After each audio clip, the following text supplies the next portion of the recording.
নমস্কার, নিউজ ভ্যানগার্ডের পর্দায় আপনাদের সকলকে স্বাগত। এই মুহূর্তে আপনাদের সাথে আমি রয়েছি শতাব্দী। চোখ রাখবো এখনের গুরুত্বপূর্ণ খবরে। সবথেকে বড় খবর, এই মুহূর্তের জেলে যাচ্ছেন মমতা বন্দ্যোপাধ্যায়। একেবারেই ঠিক শুনছেন, জেলে যাচ্ছেন মমতা বন্দ্যোপাধ্যায়। দিল্লিতে বসে মমতার ভবিষ্যৎবাণী করলেন দিল্লির মুখ্যমন্ত্রী অরবিন্দ কেজরিওয়াল। প্রায় 50 দিন পর শুক্রবার সন্ধ্যায় সুপ্রিম কোর্টের রায়ে জেল থেকে বেরিয়েছেন তিনি এবং পরবর্তী সময় অন্তর্বর্তী জামিনে মুক্তি পেয়ে ফের স্বমহিমায় আপ সুপ্রিমো। আজই তার প্রথম জনসভা এবং প্রথম জনসভা থেকে মমতার হয়ে বলা যায় মমতার ভবিষ্যৎবাণী করলেন দিল্লির মুখ্যমন্ত্রী অরবিন্দ কেজরিওয়াল। দিল্লির জনসভা থেকে এই ভবিষ্যৎবাণী করার পর জাতীয় রাজনীতিতে একেবারেই তোলপাড়। তবে এই সম্পর্কে কি ভবিষ্যৎবাণী করলেন, কি অভিযোগ তুললেন তিনি, শোনাবো আপনাদের। आप सब लोगों का तहे दिल से बहुत बहुत शुक्रिया। इतनी तपती धूप के अंदर इतनी देर से इतनी बड़ी संख्या में आप लोग मेरा इंतजार कर रहे हैं। मैं आपका तहे दिल से बहुत बहुत शुक्रिया अदा करना चाहता हूं।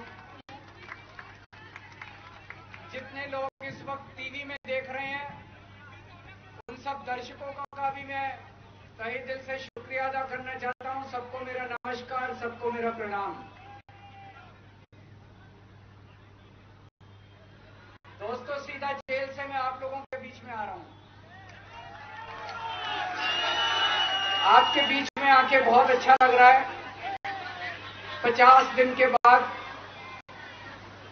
अभी मैं, मेरी पत्नी भगवंत मान साहब, हम लोग कनॉट प्लेस में हनुमान मंदिर में गए थे। हनुमान जी का आशीर्वाद लिया, उनके दर्शन किए। फिर शिव जी के मंदिर गए, शनि जी महाराज के पास गए, उनका सबका आशीर्वाद लिया।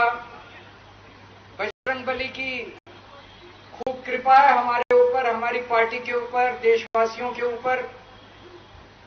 उन्हीं की कृपा से आज अचानक मैं आप लोगों के बीच में, नहीं तो किसी को उम्मीद नहीं थी कि चुनाव के बीच में मैं जेल से बाहर आ जाऊंगा। लेकिन ऊपर बजरंगबली की कृपा है, हनुमान जी की कृपा है हम लोगों के ऊपर, और चमत्कार हुआ और आज मैं आप लोगों के बीच में हूं। दोस्तों, हमारी आम आदमी पार्टी एक छोटी सी पार्टी है, 2 राज्यों के अंदर है, अभी 10 साल पुरानी पार्टी है। हमारी पार्टी को कुचलने में, खत्म करने में प्रधानमंत्री जी ने कोई कसर नहीं छोड़ी। एक साथ हमारी पार्टी के 4 टॉप के नेता जेल भेज दिए एक साथ।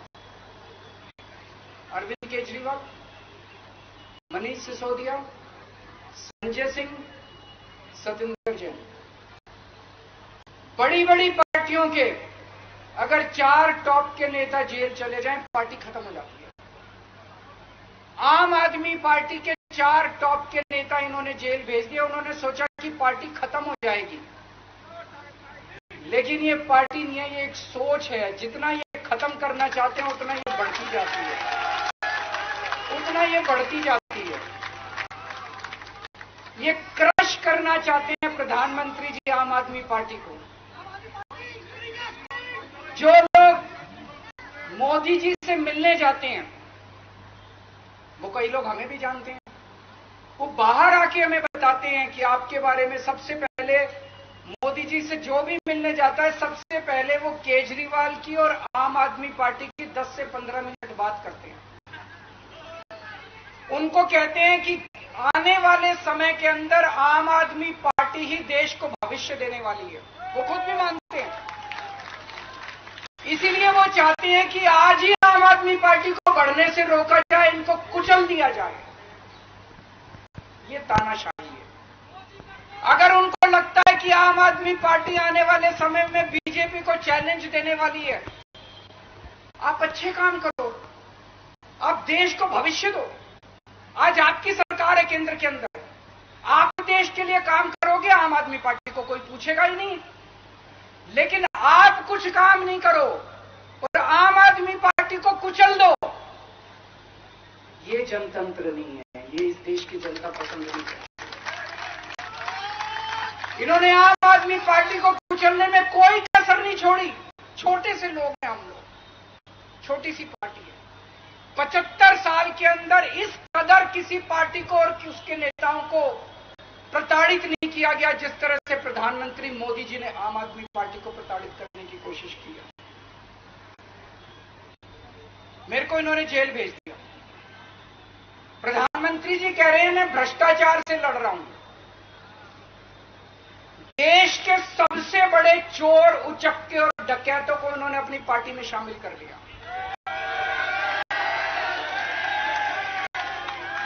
जिन लोगों को 10 दिन पहले मोदी जी कहते थे 70,000 करोड़ का इसने घोटाला कर दिया, थोड़े दिन के बाद उसी आदमी को अपनी पार्टी में शामिल करके किसी को डिप्टी सीएम बना देते हैं, किसी को मंत्री बना देते हैं और उनके सारे ईडी और सीबीआई के मामले खत्म कर देते हैं और कहते हैं मैं भ्रष्टाचार से लड़ रहा हूं।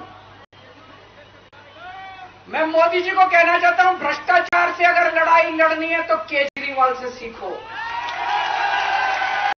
प्रधानमंत्री जी, भ्रष्टाचार के खिलाफ लड़ाई केजरीवाल ने लड़ी है। 2015 में जब दिल्ली में हमारी सरकार बनी थी, हमारे एक मंत्री का एक ऑडियो मेरे पास किसी ने व्हाट्सएप कर दिया। उस ऑडियो में मेरा मंत्री किसी दुकान वाले से 5 लाख रुपए मांग रहा था। किसी मीडिया वाले को नहीं पता था, विपक्ष को नहीं पता था। आप लोगों को याद होगा, मैंने अपने खुद मंत्री को सीबीआई के हवाले कर दिया, जेल भेज दिया था अपने मंत्री को। ये होती है भ्रष्टाचार के खिलाफ लड़ाई। पंजाब के अंदर मेरा एक मंत्री भ्रष्टाचार में, मेरे को पता चला कि वो पैसे मांग रहा है। वहां पे मान साहब ने उसको, किसी को भी, विपक्ष को नहीं पता था, मीडिया को नहीं पता था, हमने अपने मंत्री को उठा के जेल में भेज दिया। तुम देश के सारे चोर उचक्के डकैतों को अपनी पार्टी में शामिल कर लो और केजरीवाल को जेल भेज दो और कहो मैं भ्रष्टाचार के खिलाफ लड़ रहा हूं। तो आप भ्रष्टाचार के खिलाफ नहीं लड़ रहे प्रधानमंत्री जी। आप देशवासियों को बेवकूफ मत समझो। देश बच्चे बच्चे की जुबान के ऊपर हो रहा है कि सारे चोर उचक्कों को अपनी पार्टी में शामिल करके और ईडी और सीबीआई के सारे केस उनके रफा दफा कर। केजरीवाल को क्यों गिरफ्तार किया? केजरीवाल को गिरफ्तार करके उन्होंने एक मैसेज दिया है सारे देश को कि अगर मैं केजरीवाल को गिरफ्तार कर सकता हूं तो किसी को भी गिरफ्तार कर सकता हूं। कोई केस नहीं होगा, कोई मामला नहीं होगा, तब भी मैं तुमको गिरफ्तार कर सकता हूं। एक बेहद खतरनाक मिशन चालू किया हुआ है प्रधानमंत्री जी ने, बहुत ही खतरनाक। देशवासियों को यह समझने की, अब जब मैं बोलने जा रहा हूं, समझने की जरूरत है। उस मिशन का नाम है वन नेशन वन लीडर। देश के सारे नेताओं को खत्म करना चाहते हैं मोदी जी और इसको 2 स्तर के ऊपर इस मिशन को चला रहे हैं। जितने विपक्ष के नेता हैं उनको जेल भेजेंगे और जितने बीजेपी के नेता हैं उनको सबको निपटा देंगे, उनकी राजनीति खत्म करते जाएंगे, उनको सबको निपटाते जाएंगे। विपक्ष के अंदर आज इन्होंने मनीष सिसोदिया को जेल भेज दिया, संजय सिंह को जेल भेज दिया, सत्येंद्र जैन को जेल भेज दिया, केजरीवाल को जेल भेज दिया, हेमंत सोरेन को जेल भेज दिया, ममता दीदी के कई मंत्रियों को जेल भेज दिया, स्टैलिन के कई मंत्रियों को जेल भेज दिया, केरला के सीएम के पीछे पड़े हैं। अगर ये चुनाव भी जीत गए, मेरे से लिखवा लो एफिडेविट के ऊपर, थोड़े दिन के बाद ममता दीदी जेल में होंगी, तेजस्वी यादव जेल में होगा, स्टैलिन साहब जेल के अंदर होंगे, पिनरई विजयन जेल के अंदर होंगे, उद्धव ठाकरे जेल के अंदर होंगे, जितने विपक्ष के नेता ये सारे जेल के अंदर होंगे। अगर ये चुनाव जीत गए, इन्होंने बीजेपी का एक नेता नहीं छोड़ा। आडवाणी जी की राजनीति खत्म कर दी इन्होंने, मुरली मनोहर जोशी की राजनीति खत्म कर दी, सुमित्रा महाजन की, शिवराज सिंह चौहान जिसने मध्य प्रदेश का चुनाव जीत के दिया, इन लोगों ने, शिवराज सिंह चौहान ने उसको मुख्यमंत्री नहीं बनाया, उसकी राजनीति खत्म कर दी। वसुंधरा राजे की राजनीति खत्म कर दी इन्होंने, खट्टर साहब की राजनीति खत्म कर दी, डॉक्टर रमन सिंह की राजनीति खत्म कर दी। अब अगला किसका नंबर है? योगी आदित्यनाथ। अगर ये चुनाव जीत गए, मेरे से लिखवा लो, 2 महीने के अंदर उत्तर प्रदेश का मुख्यमंत्री बदल देंगे। योगी आदित्यनाथ की राजनीति खत्म करेंगे, उनको भी निपटा देंगे। यही तानाशाही है दोस्तों। 1 नेशन 1 लीडर ये चाहते हैं। एक ही तानाशाह इस देश के अंदर बचेगा, एक ही तानाशाह इस देश के अंदर बचेगा। हमारा देश बहुत महान है। 4000 5000 साल पुराना हमारा देश है। इसके पहले पिछले 4000 साल में कई मौके आए जब इस देश के ऊपर तानाशाहों ने कब्जा करने की कोशिश की, लेकिन हमारे देश के लोगों ने उन तानाशाहों का तख्ता उखाड़ के फेंक दिया। जब जब हमारे देश में ऐसा मौका आया कि तानाशाह ने हमारे देश के ऊपर कब्जा करने की कोशिश की, इस देश की जनता ने उसका तख्ता उखाड़ के फेंक दिया। आज एक तानाशाह इस देश से जनतंत्र खत्म करना चाहता है। आज एक तानाशाह इस देश से लोकशाही खत्म करना चाहता है। मैं पूरे तन मन धन से लड़ रहा हूं, संघर्ष कर रहा हूं उस तानाशाह के खिलाफ। 140 करोड़ लोगों का साथ चाहता हूं। मेरे अकेले के करने से नहीं होगा। 140 आज मैं आप लोगों से भीख मांगने के लिए आया हूं। 140 करोड़ लोगों से 140 करोड़ लोगों से भीख मांगने के लिए आया हूं। मेरे देश को बचा लो, मेरे भारतवर्ष को बचा लो, मेरा भारत को। इस तानाशाही से बचा लो मेरे दोस्त, मेरे देश को।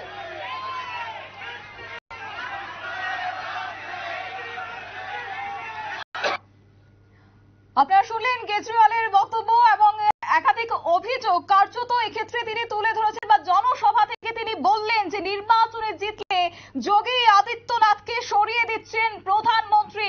বিস্ফোরক সেই অভিযোগ তুললেন এবার দিল্লির মুখ্যমন্ত্রী অরবিন্দ কেজরিওয়াল এবং এই ক্ষেত্রে এই নির্বাচনী জনসভা থেকে এবার মমতার ভবিষ্যৎবাণী করলেন দিল্লির মুখ্যমন্ত্রী।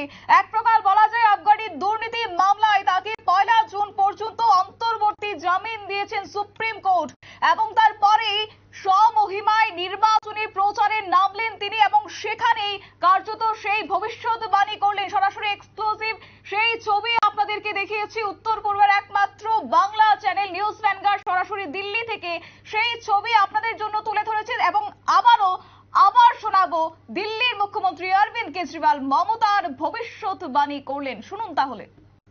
अगर ये चुनाव जीत गए, मेरे से लिखवा लो एफिडेविट के ऊपर। थोड़े दिन के बाद ममता दीदी जेल में होंगी, तेजस्वी यादव जेल में होगा, स्टैलिन साहब जेल के अंदर होंगे, पिनरई विजयन जेल के अंदर होंगे, उद्धव ठाकरे जेल के अंदर होंगे, जितने विपक्ष के नेता ये सारे जेल के अंदर होंगे।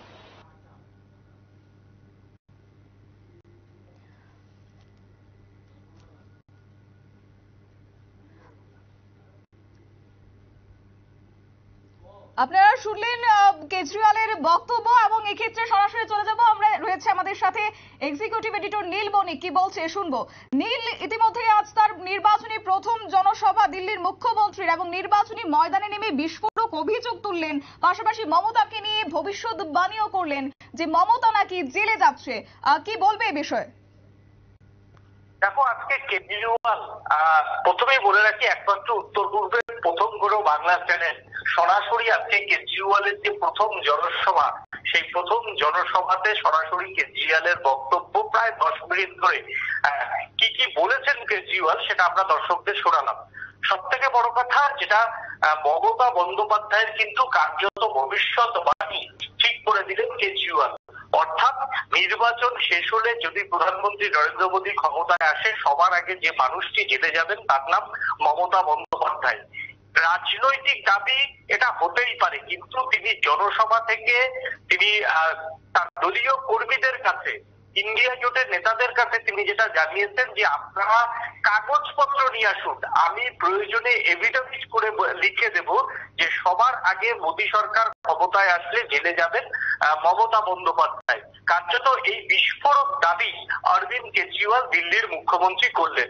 এবং পাশেই বিজেপির যে অন্তর্দলীয় যে রাজনীতি এবং 140 কোটি দেশের মানুষের মধ্যে আজকে প্রথম কিন্তু অরবিন্দ কেজরিওয়াল নেতা হতে চাইলেন। এবং তার এই জেল যাত্রার পরে 140 কোটি, তিনি জানেন তিনি 140 কোটি দল তার মানুষের কাছে পৌঁছায়নি, কিন্তু তারপরেও এই জেল যাত্রাটাকে হাতিয়ার করে 140 কোটি জনতার কাছে পৌঁছানোর চেষ্টা করলেন অরবিন্দ কেজরিওয়াল। এবং এই মোদী সরকারকে হাঁটানোর জন্য তিনি 140 কোটি মানুষের কাছে আহ্বান জানালেন। এবং বিরোধী পক্ষরা, রাজনৈতিক বিশ্লেষকরা মনে করছেন অরবিন্দ কেজরিওয়াল জেলে যাওয়ার পরে তিনি কিন্তু জাতীয় রাজনীতিতে সব থেকে প্রাসঙ্গিক হয়ে উঠবেন।